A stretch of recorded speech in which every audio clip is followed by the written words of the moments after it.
उन नागा साधुओं के बारे में है जिनका जीवन अनगिनत रहस्यों से भरा हुआ है। बहुत कम लोग जानते हैं कि ये नागा साधु कौन होते हैं, इनका उद्देश्य क्या होता है, ये कुंभ के मेले में कहां से आते हैं और ये तमाम लोग कुंभ के मेले के बाद ये सारे नागा साधु कहां चले जाते हैं, नागा साधु बनते कैसे हैं।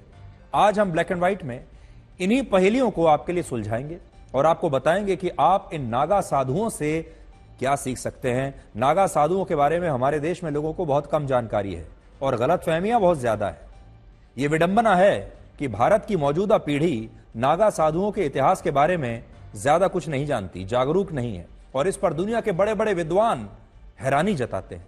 वो कहते हैं कि जब हार्वर्ड जैसे विश्वविद्यालय भी नागा साधुओं पर अध्ययन कर रहे हैं तब भारत के ज्यादातर लोगों को इनके बारे में पता ही नहीं है।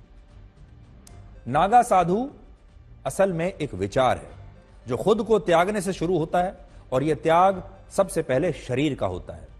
इसमें नागा साधु बनने वाला व्यक्ति पहले अपने आप का ही खुद का अंतिम संस्कार करता है, फिर पिंडदान करके नागा साधु बनने की प्रक्रिया में प्रवेश करता है और यह प्रक्रिया एक नागा साधु की मनोस्थिति के बारे में आपको बताती है। यह एक ऐसी मनोस्थिति है जिसमें व्यक्ति अपने हाथों से स्वयं का अंतिम संस्कार करके अपना पिंडदान कर चुका होता है। नागा साधु भयंकर सर्दी में भी निर्वस्त्र रहते हैं, उन पर मौसम का कोई प्रभाव नहीं होता, सर्दी हो, गर्मी हो, बरसात हो, और उनके स्वरूप को बहुत सारे लोग कई बार समझ ही नहीं पाते।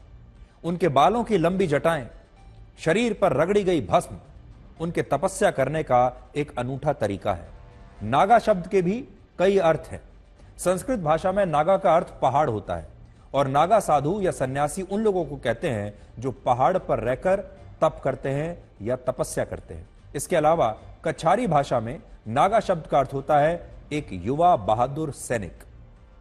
नागा साधुओं को योद्धा सन्यासी भी कहते हैं क्योंकि ये योद्धा होते हैं और इसका इतिहास गुरु आदि शंकराचार्य से जुड़ा हुआ है।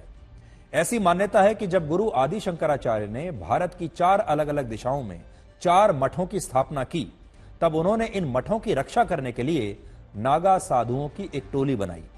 ये वो सन्यासी थे जिन्हें शास्त्रों के साथ साथ शस्त्रों का भी ज्ञान था और उस समय माहौल कुछ ऐसा था कि सिर्फ तपस्या करने से सनातन धर्म की रक्षा नहीं हो सकती थी। सिर्फ तपस्या करना काफी नहीं था, सनातन धर्म की रक्षा करने के लिए शस्त्र उठाना भी आवश्यक हो गया था। इसलिए नागा साधु आए और नागा साधु ऐसे थे जो शास्त्र भी जानते थे और शस्त्र भी जानते थे। हालांकि कुछ इतिहासकार मानते हैं कि नागा साधुओं का पंथ सिंधु घाटी की सभ्यता से भी पुराना है। सिंधु घाटी की खुदाई में कई ऐसे प्रतीक चिन्ह मिले जिन पर जटाधारी नागा साधुओं की मुद्राएं बनी हुई हैं। कुछ पुस्तकों में इस बात का भी उल्लेख मिलता है कि नागा साधु दुनिया के सबसे कुशल योद्धाओं में से एक है। यानी ये साधु तो हैं ही लेकिन योद्धा भी हैं और इनका इतिहास जापान और चीन के योद्धा सैनिकों से भी कई सदी पुराना है। वर्ष 1748 में जब अहमद शाह अब्दाली ने इलाहाबाद पर हमला किया तब नागा योद्धाओं ने ही धर्म की रक्षा के लिए अब्दाली की सेना के खिलाफ युद्ध लड़ा था। इसके अलावा जब भारत आधुनिक बनने के दौर में आया, जब यहां सब कुछ हम आधुनिकता के दौर में आए, तब नागा साधुओं की फौज बिखर गई और उन्होंने स्वयं को पूरे संसार से काट लिया। आज भी नागा साधु युद्ध कौशल में निपुण होते हैं लेकिन वो इस युद्ध कौशल का, अपने शस्त्रों का खुलकर प्रदर्शन नहीं करते। नागा साधु बनने की प्रक्रिया तपस्या से शुरू होती है और यह तपस्या कभी ना खत्म होने वाली दीक्षा के साथ जारी रहती है। भारत में अभी कुल मिलाकर 13 अखाड़े हैं जो उन्हीं युवाओं को नागा साधु बनाने की दीक्षा देते हैं जिनकी आयु 16 से 20 वर्ष के बीच होती है। भारत में सनातन धर्म की रक्षा करने के लिए 4 लाख से ज्यादा नागा साधु हैं और यह संख्या इतनी है कि कई देशों के पास इतनी बड़ी सेनाएं भी नहीं है। आम लोगों में नागा साधुओं को लेकर उनके मन में 4 बड़े सवाल होते हैं और हो सकता है आपके मन में भी सवाल होंगे, जिनमें पहला सवाल यही होता है कि नागा साधु निर्वस्त्र क्यों रहते हैं। Experience Mahakumbh like never before. The Akhada. तो इसका कारण यह है कि नागा साधु प्रकृति और प्राकृतिक अवस्था को महत्व देते हैं। जब कोई इंसान इस दुनिया में जन्म लेता है तो वो निर्वस्त्र ही दुनिया में आता है और यह अवस्था प्राकृतिक होती है। और इसी भावना को आत्मसात करते हुए नागा साधु हमेशा निर्वस्त्र रहते हैं। वो प्रकृति के साथ चलते हैं। दूसरा सवाल यह होता है कि नागा साधुओं को ठंड क्यों नहीं लगती, मौसम का उन पर असर क्यों नहीं होता। तो इसके पीछे का कारण यह है, जब कोई व्यक्ति नागा साधु बनने की प्रक्रिया में प्रवेश करता है तो उसका शरीर इस स्थिति में चला जाता है जहां उसे गर्मी, सर्दी और अग्नि का एहसास होना बंद हो जाता है।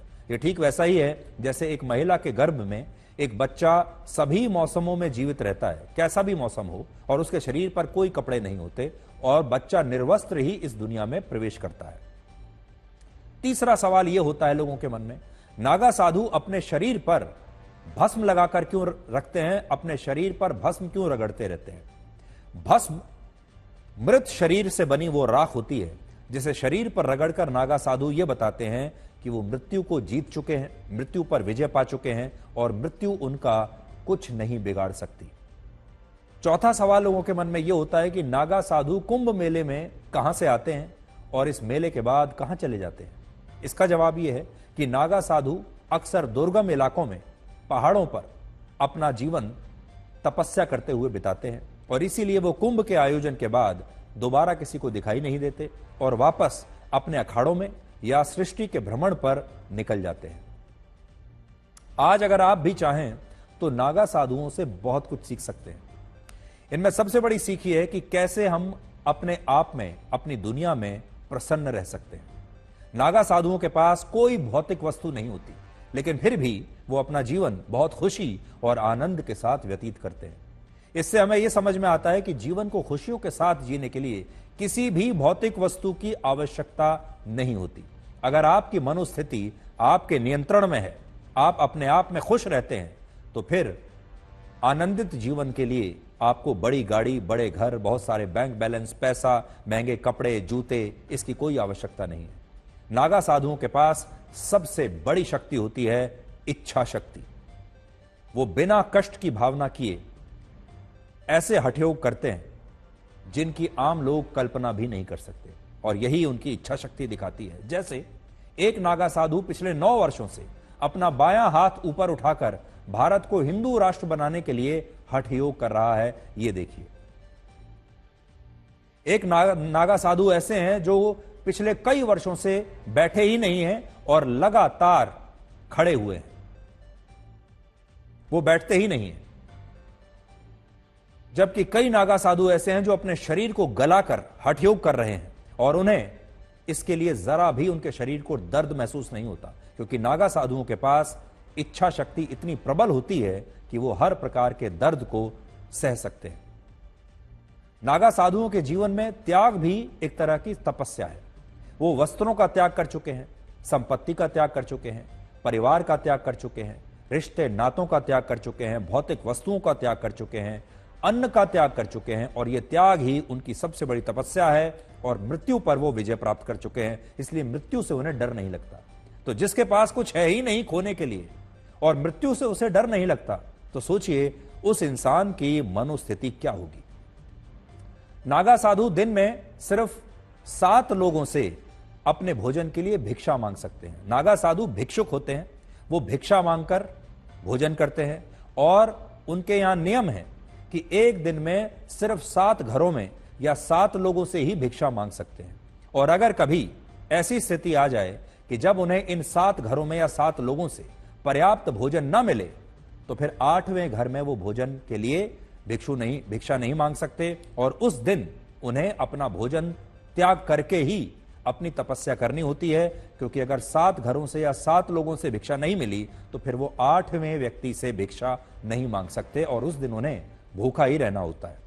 सबसे बड़ी बात यह है कि आज जब दुनिया भर में धर्म के नाम पर आतंकवाद फैल रहा है, उग्रता फैल रही है, तब नागा साधु धर्म के नाम पर, धर्म की रक्षा के नाम पर कहीं कोई आतंक नहीं फैलाते। नागा साधु धर्म की रक्षा के लिए हमेशा तत्पर रहते हैं, लेकिन वो कभी इसके लिए भारत के लोकतंत्र को चुनौती नहीं देते, कभी अलग देश बनाने की मांग नहीं करते। वो देश के लोगों को सिर्फ कुंभ के मेले में ही दिखाई देते हैं और इसका कारण यह है कि कुंभ नागा साधुओं के लिए उनकी कर्म भूमि होता है, जहां वो अपने प्राण भी त्यागने के लिए तैयार रहते हैं और अक्सर अपने प्राण त्याग भी देते हैं।